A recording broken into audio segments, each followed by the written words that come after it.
We interrupt our program to bring you this important message. Hey, what's up, you guys, and welcome to the Season 3 premiere of Conspiracy Theories. Now, before we get into this, I just want to give you a heads up. If you get offended easily and you do not believe in the stuff that I talk about, I would recommend you do not watch this series. And don't leave negative comments in the comment section and waste my time as well as yours. Okay, let's get started.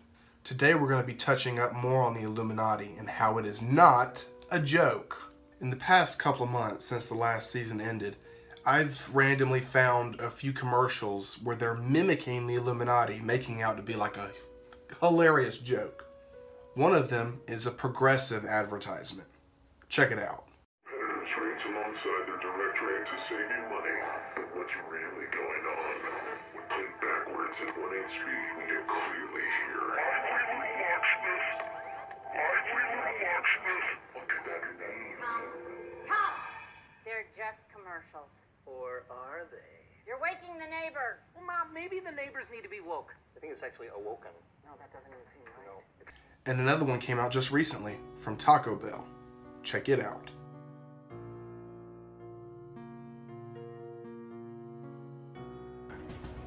"20 steps on the pyramid. Who's really behind this? Is it the Illuminati or the Bell-Luminati?" I mean, are you serious? Bell-Luminati? How much more obvious does it have to be? These commercials are made to make you believe that the Illuminati is a fake organization and make people like myself look crazy. In a recent Justin Timberlake music video that literally just came out a few days, like a day or two ago. Well, I'm not going to just say it. Just look at this. Yeah, you see that? Those group of people are literally bowing down to a freaking pyramid with an eye, which is the symbol for the Illuminati, in case you forgot. Keep an eye out. They are watching. Well, there you go, guys. That is my theory, and if you like this video, be sure to give it a thumbs up, and also follow me on Twitter if you haven't already. I tweet all the time, and I follow everybody back who follows me. I'm Austin Taylor, and thank you guys for watching a brand new episode of Conspiracy Theories.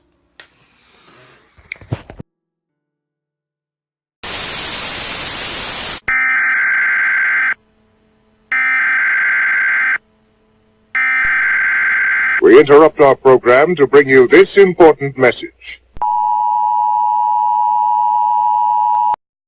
Hey, what's up, you guys, and welcome to a brand new episode of Conspiracy Theories. Now, the past couple days I've been sick, so please bear with me. I'm starting to get better. But, yeah, let's continue. Today, we're going to be talking about the Bjork Stalker.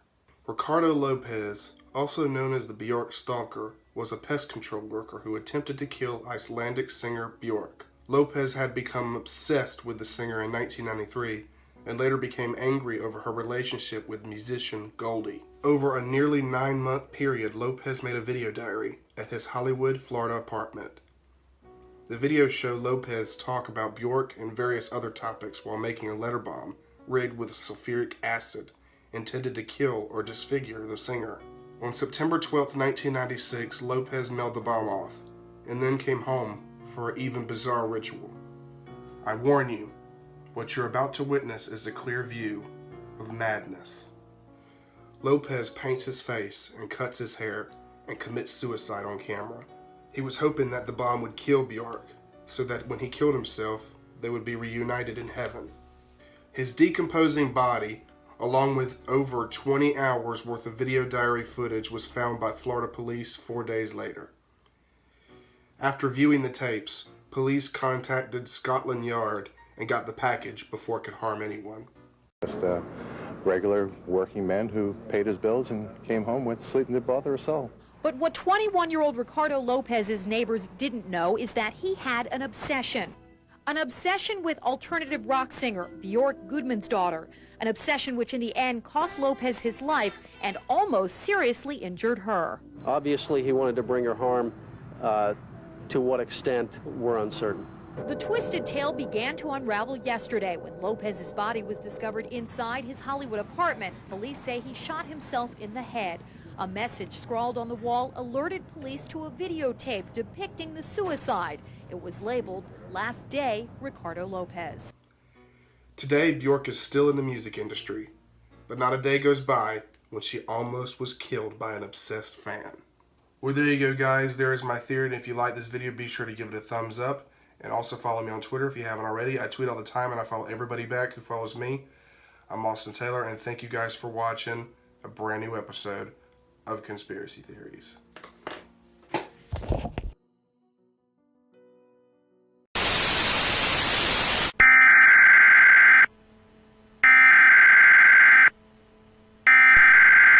We interrupt our program to bring you this important message. Hey, what's up, you guys, and welcome to a brand new episode of Conspiracy Theories. And today, we are going to be talking about the Wyoming incident. The Wyoming incident, or the Wyoming hijacking, is a lesser-known case of television hijacking and/or hacking. A hacker managed to interrupt the broadcast from a local programming channel believed to serve several smaller communities in the county of, and aired the video. The video contained numerous clips of disembodied human heads showing various emotions and poses.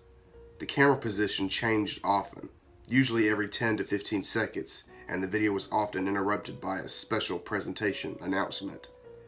Here is a small clip of the incident, but I warn you, it's pretty disturbing. Here's the clip.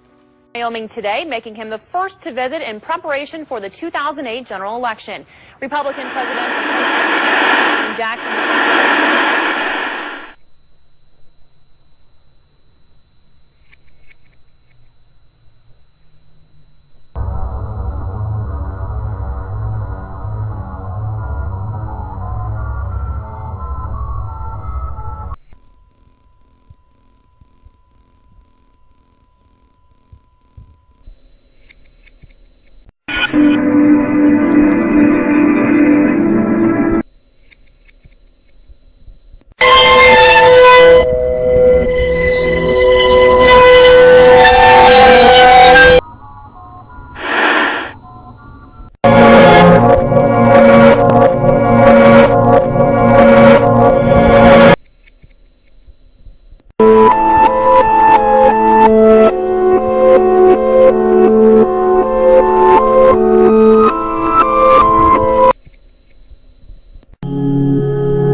Mitt Romney also plans on visiting Casper and Cheyenne on his presidential tour. The video is most locally well known and would probably not even be that popular if it were not for the effects it had on a few residents who watched it for an extended period of time. Complaints included vomiting, hallucinations, headaches, etc. While some believed it was paranormal, specialists have determined that the cause of these afflictions were frequencies played regularly throughout the broadcast. In this clip, the frequency is being played somewhere between 17 and 19. This range of frequency, when played for a long period of time, causes the eyes to vibrate, sometimes including visual hallucination. So in conclusion, was it paranormal? Was it a hijacking? Or was it something that we are yet to be aware of? You be the judge. Well, there you go, guys. There is my theory, and if you like this video, be sure to give it a thumbs up, and also follow me on Twitter if you haven't already. I tweet all the time, and I follow everybody back who follows me. I'm Austin Taylor, and thank you guys for watching a brand new episode of Conspiracy Theories. I'll see you next week.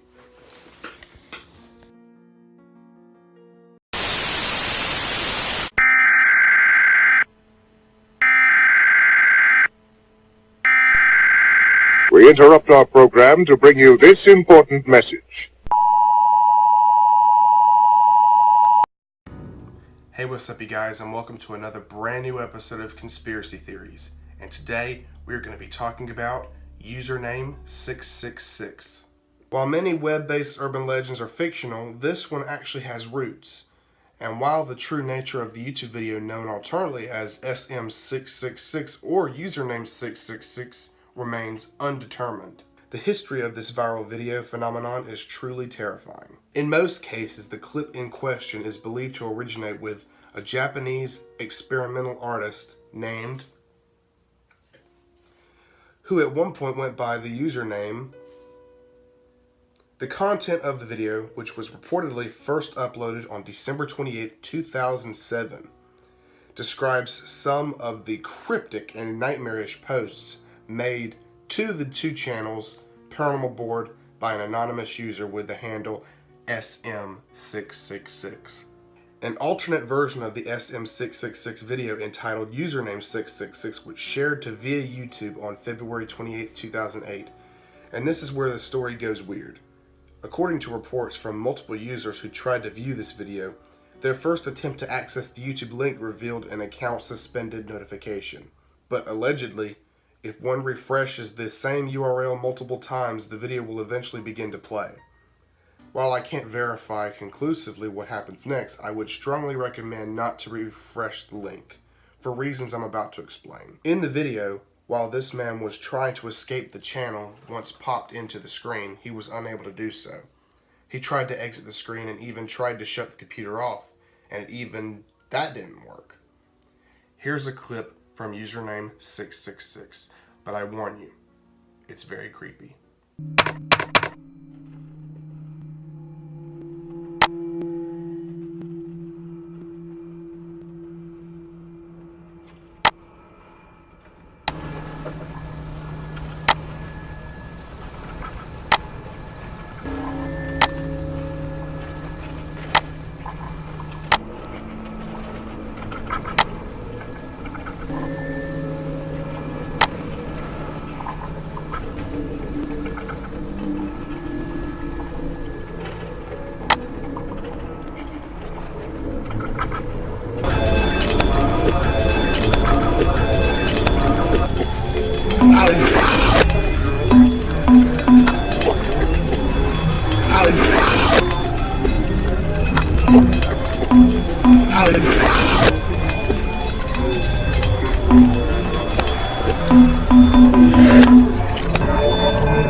It is confirmed that this video is a creepypasta, aka a fake video to get people creeped out.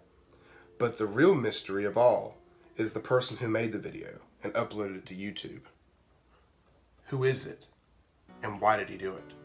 Well, there you go, guys. There is my theory, and if you like this video, be sure to give it a thumbs up, and also follow me on Twitter if you haven't already. I tweet all the time, and I follow everybody back who follows me. I'm Austin Taylor, and thank you guys for watching another episode of Conspiracy Theories.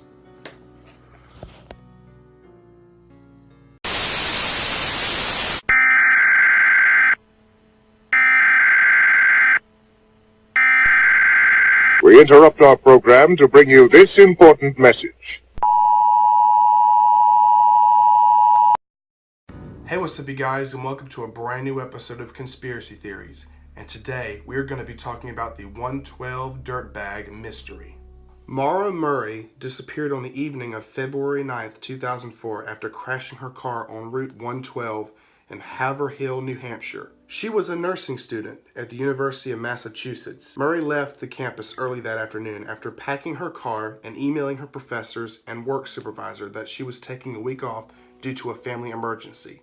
No family emergency existed. Due to her preparations and a lack of evidence of foul play, police investigators initially suggested she may have wanted to disappear and treated her case as a missing persons investigation. But her family and friends have maintained she was abducted. A video titled Happy Anniversary was uploaded by YouTuber 112 Dirtbag on February 8th, 2012, one day before the anniversary of Maura's disappearance. The video shows an old man laughing hysterically in a very creepy way.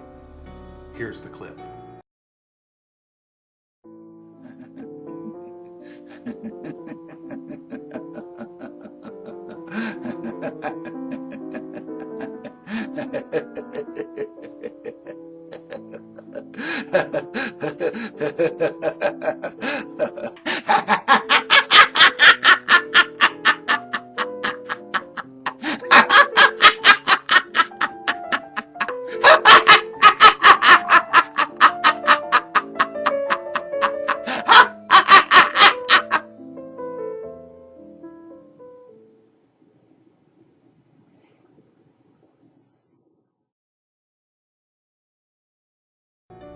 The video was taken down hours later until it was eventually re-uploaded. 112 was the number of the street she disappeared on. Furthermore, Mara's father said that she might have been kidnapped by some dirtbags in an interview. What purpose does this video serve to the case? Decide for yourself. Today, Mara is still missing, almost 14 years later. If anyone has any information on her disappearance, do not hesitate to call the police. Well, there you go, guys. There is my theory, and I hope you enjoyed this video. If you like it, be sure to give it a thumbs up, and also follow me on Twitter if you haven't already. I tweet all the time, and I follow everybody back who follows me.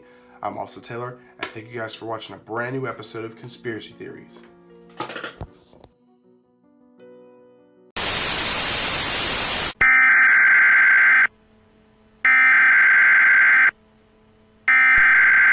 We interrupt our program to bring you this important message.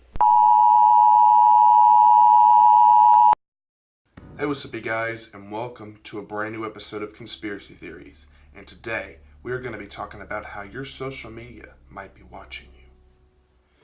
Now, I know my hair is not blue anymore. You can still see some blue in there. It's still in the process of dyeing. We're going to dye it. I think I'm going to go with blonde or something just to hold it over. Now, I know if you don't follow me on Twitter, I explained that I have a wedding to go to the end of this week, so they're not going to like the blue hair, so that's why I dyed it back. But remember what I'm going to do for 500 subscribers. If you don't, then click the 100 subscriber promise video to find out. Now let's get started with the video. We all use social media, from Twitter to Facebook to Instagram to Snapchat and so on and so on. But what would you do if I told you that the government might be watching your page to steal your identity? Sometimes when we post, we reveal too much about ourselves. Just like the saying, the internet is a dangerous place to be. A video recently surfaced showing a man explaining how they might be watching you. He talks about wanting cat food while his Facebook was on. And well, this happened. Show the clip. Okay, so this phone is my wife's. And we think Facebook is listening to us and taking keywords from our conversations and then putting in suggested ads through Facebook. So we're going to do a test here. And all day we're going to talk about cat food, because we don't have any cats. We never search for cats, especially cat food. So let's find out. Alright, so all day we are going to be talking about cat food. Because I could use some cat food. Well, the cat is almost out of food, so we might need some cat food. we should buy some cat food. I should call somebody and ask if they know where to get cat food. And there you have it, cat food. So I guess Facebook does listen. Oh, by the way, this came in 2 days later, I think. It was the day before yesterday we talked about it. Yeah. There you go, cat food. Meow. Okay, so I just want to make it totally clear that this test, we've never talked about cat food at any point before this. We've never typed it out through social media, Facebook, Instagram. We've never looked it up online. We haven't had cats in 20 years.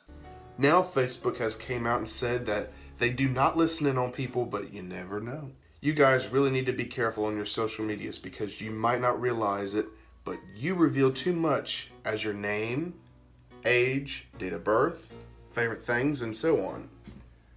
It's a theory that starts to make more and more sense the more you think about it. Well, there you go, guys. There is my theory. And if you like this video, be sure to give it a thumbs up, and also follow me on Twitter if you haven't already. I tweet all the time, and I follow everybody back who follows me.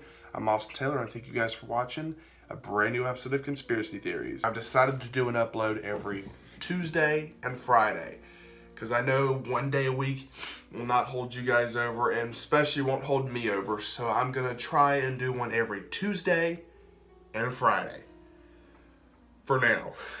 So thank you guys for watching.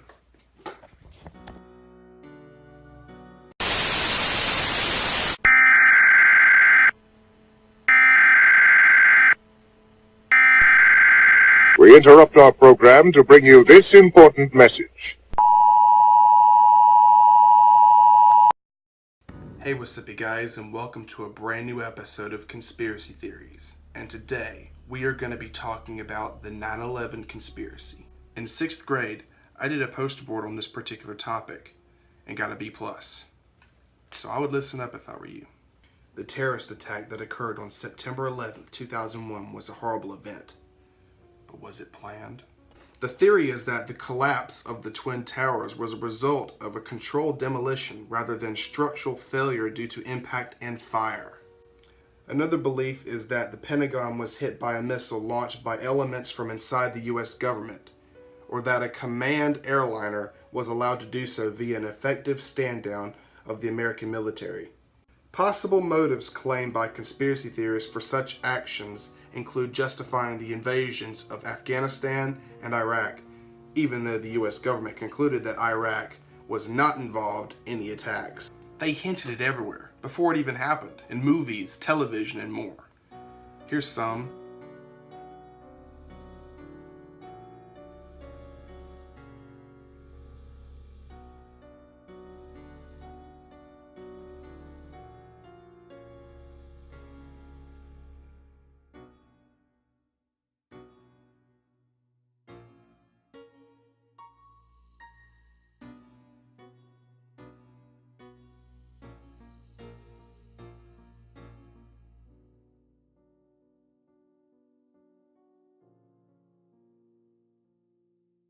And the biggest one of them all is this one. If you fold a 5, 10, 20, 50, or $100 bill in a certain way, you get this. All the bills together show the progression of the Twin Towers. The $5 bill shows the towers being built. The $10 bill shows the North Tower being hit. The $20 bill shows the South Tower being hit. The $50 bill shows the towers collapsing. The other $50 bill shows the empty sky, where the towers were, and the $100 bill shows a water fountain, meaning the memorial. That can't be a coincidence. Here is also a clip from our president talking about this topic before he became president. Donald, you're probably the best known builder, particularly of great buildings in the city. There's a great deal of question about whether or not the damage and the ultimate destruction of the buildings was caused by the airplanes, by architectural defect, or possibly by bombs or aftershocks. Do you have any thoughts on that? Well, it was an architectural defect. You know, the World Trade Center was always known as a very, very strong building. Don't forget, that took a big bomb in the basement. Now, the basement is the most vulnerable place because that's your foundation, and it withstood that. And I got to see that area about 3 or 4 days after it took place because one of my structural engineers actually took me for a tour because he did the building. And I said, I can't believe it. The building was standing solid, and half of the columns were blown out. I mean, so this was an unbelievably powerful building. If you know anything about structure, it was one of the first buildings that was built from the outside. The steel, the reason the World Trade Center had such narrow windows is that in between all the windows, you had the steel on the outside. So you had the steel on the outside of the building. That's why when I first looked, and you had big, heavy I-beams, when I first looked at it, I couldn't believe it because there was a hole in the steel. And this is steel that was, you remember the width of the windows in the World Trade Center, folks. I think you know, if you were ever up there, they were quite narrow. And in between was this heavy steel. I said, how could a plane, even a 767 or 747, or whatever it might have been, how could it possibly go through the steel? I happen to think that they had not only a plane, but they had bombs that exploded almost simultaneously, because I just can't imagine anything being able to go through that wall. Most buildings are built with the steel is on the inside around the elevator shaft. This one was built from the outside, which is the strongest structure you can have, and it was almost just like a can of soup. You know, Donald, we were looking at pictures all morning long of that plane coming into building number 2, and when you see that approach the far side, and then all of a sudden, within a matter of a millisecond, the explosion pops out the other side. Right. I just think that it was a plane with more than just fuel. I think, obviously, they were very big planes. They were going very rapidly because I was also watching where the plane seemed to be not only going fast, it seemed to be coming down into the building. So it was getting the speed from going downhill, so to speak. It just seemed to me that to do that kind of destruction is even more than a big plane, because you're talking about taking out steel, the heaviest caliber steel that was used on a building. I mean, these buildings were rock solid, and it's just an amazing thing. This country is different today, and it's going to be different than it ever was for many years to come. See, even he thought something wasn't right. Pretty much what he said, to a certain extent, I said in my 6th grade project. So, what do you think? Well, there you go, guys. There's my theory, and if you like this video, be sure to give it a thumbs up, and also follow me on Twitter if you haven't already. I tweet all the time, and I follow everybody back who follows me. I'm Austin Taylor, and thank you guys for watching another episode of Conspiracy Theories.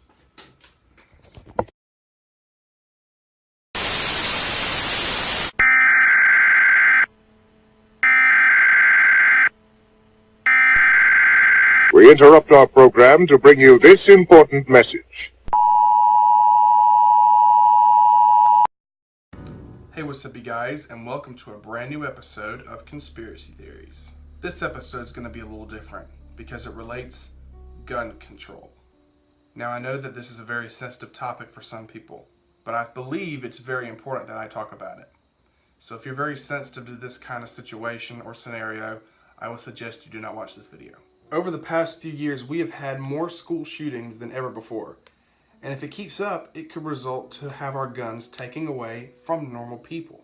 Now, I personally don't own a gun, but members of my family do. They hunt. A lot of members of my family hunt, so they have guns. I think that's the government's plan all along, is to have these shootings keep going on until they take our guns away. And you know what will happen after that? If you don't, then please check out the last 2 episodes of Season 2. I believe that we all have the right to own a gun. It's our Second Amendment right, but I also believe that anyone who purchases a gun needs a background check, so that maybe we don't have any more deceased kids and teachers.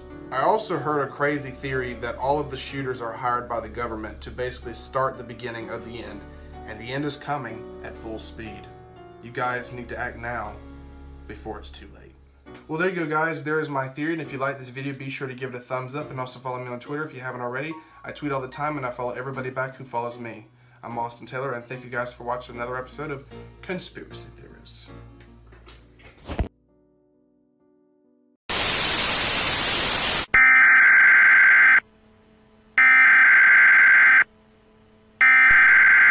We interrupt our program to bring you this important message. Hey, what's up, you guys, and welcome to another brand new episode of Conspiracy Theories. And today, we're going to be talking about how your phone company might be scamming you. The majority of America uses phones. A lot of us use them to run our businesses. But what would you do if I told you that you were being scammed? When you purchase a new iPhone, it will only last a limited amount of time until it will start to act weird. And I'm not just talking about the iPhones. It does this with all different brands of phones. When I had an iPhone 6 for a little while, it started to glitch, and that was right when the new iPhone 7 came out. The phone is designed to break once the new model comes out because they want you to get the new model and to get more of your money. I've had the iPhone 7 since the beginning of last year, and since the iPhone 8 and iPhone X has come out, my phone has been acting weird. I will receive texts after 5 minutes after they've been sent. My phone will crash sometimes when I'm on an app. I think it's unfair that the phone companies does this, and the bad thing about it is that it's so obvious. They don't care. All they want is more money. Well, there you go, guys. There's my theory, and I hope you enjoyed this video. If you like it, be sure to give it a thumbs up, and also follow me on Twitter if you haven't already.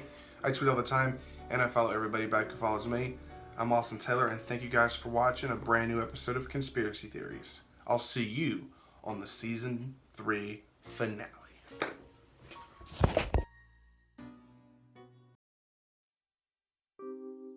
The very word secrecy is repugnant in a free and open society. And we are, as a people, inherently and historically opposed to secret society, to secret oaths, and to secret proceedings. For we are opposed around the world by a monolithic and ruthless conspiracy that relies primarily on covert means for expanding its sphere of influence, on infiltration instead of invasion, on subversion instead of elections, on intimidation instead of free choice. It is a system which has conscripted vast human and material resources into the building of a tightly knit, highly efficient machine that combines military, diplomatic, intelligence, economic, scientific, and political operations. Its preparations are concealed, not published. Its mistakes are buried, not headlined. Its dissenters are silenced, not praised. No expenditure is questioned, no rumor is printed, no secret is revealed. That is why the Athenian lawmaker Solon decreed it a crime for any citizen to shrink from controversy. But I am asking your help in the tremendous task of informing and alerting the American people, confident that with your help, man will be what he was born to be, free and independent.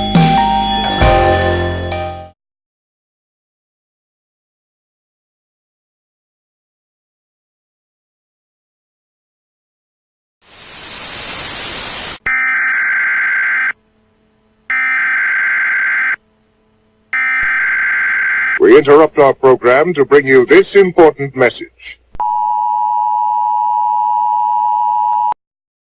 Hey, what's up, you guys, and welcome to the Season 3 finale of Conspiracy Theories. Today, we are going to be talking about the New World Order. I've touched a little on this topic a few times, but never really explained in full detail. The New World Order is the secretive power elite, or the Illuminati, with a globalist agenda. They are conspiring to eventually rule the world through a new world government, which will replace nation states and an all-encompassing propaganda.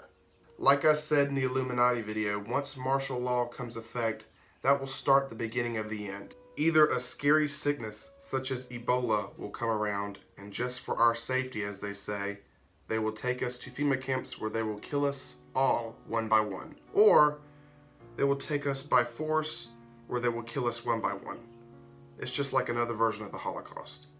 On the back of a $1 bill, on the reverse side of the Great Seal, says this, which is Latin for New Order of the Ages, which is also weird that it's under the symbol of the Illuminati. All I can say for you is to be safe out there, because we do not know when the world will end, as it says in the big book. I'm not going to change the world by these videos, but I hope that I will spark the mind who will. If you trust our government, it's fine. If you have any kind of fear that we might be headed towards a totalitarian state, look out, buckle up. There's something going on in our country that is, ain't good. FEMA plastic coffins, detention centers, armored checkpoints, and armored military vehicles for civil purposes are well-documented facts. For the United States military claims stores of guillotines. The latest revelation of Obamacare sanctions death by guillotine, code ICD 9E978. However, Obama was only following... Obamacare is full of endless surprises. Yeah, you want to go Google Obamacare ICD-9. It's the code that confirms execution by beheading. Yeah, that's within Obamacare. That shouldn't come as any kind of a big surprise to anyone, considering that that's what they do in that part of the world. You know, they cut people's heads off. Specially trained officers who, in addition to their regular assignments, respond immediately to the most dangerous crime scenes. But IMPD is no longer using a part-time SWAT team. Its team has become full-time. Now to the battle over your Second Amendment right, with one judge saying Americans have no right to carry a gun beyond their own doorstep or their house. At day, their advantage lies in the speed of their strike. At night, they seem to appear from the darkness. Marines and sailors of the 31st Marine Expeditionary Unit's Maritime Raid Force conduct a series of urban assaults as part of a realistic urban training exercise created by Special Operations Training Group. The exercise uses aggressors, improvised explosive devices, and high-value targets in a simulated community. Well, there you go, guys. There is my theory, and if you like this video, be sure to give it a thumbs up, and also follow me on Twitter if you haven't already. I tweet all the time, and I follow everybody back who follows me. I'm Austin Taylor, And thank you guys for watching Conspiracy Theories.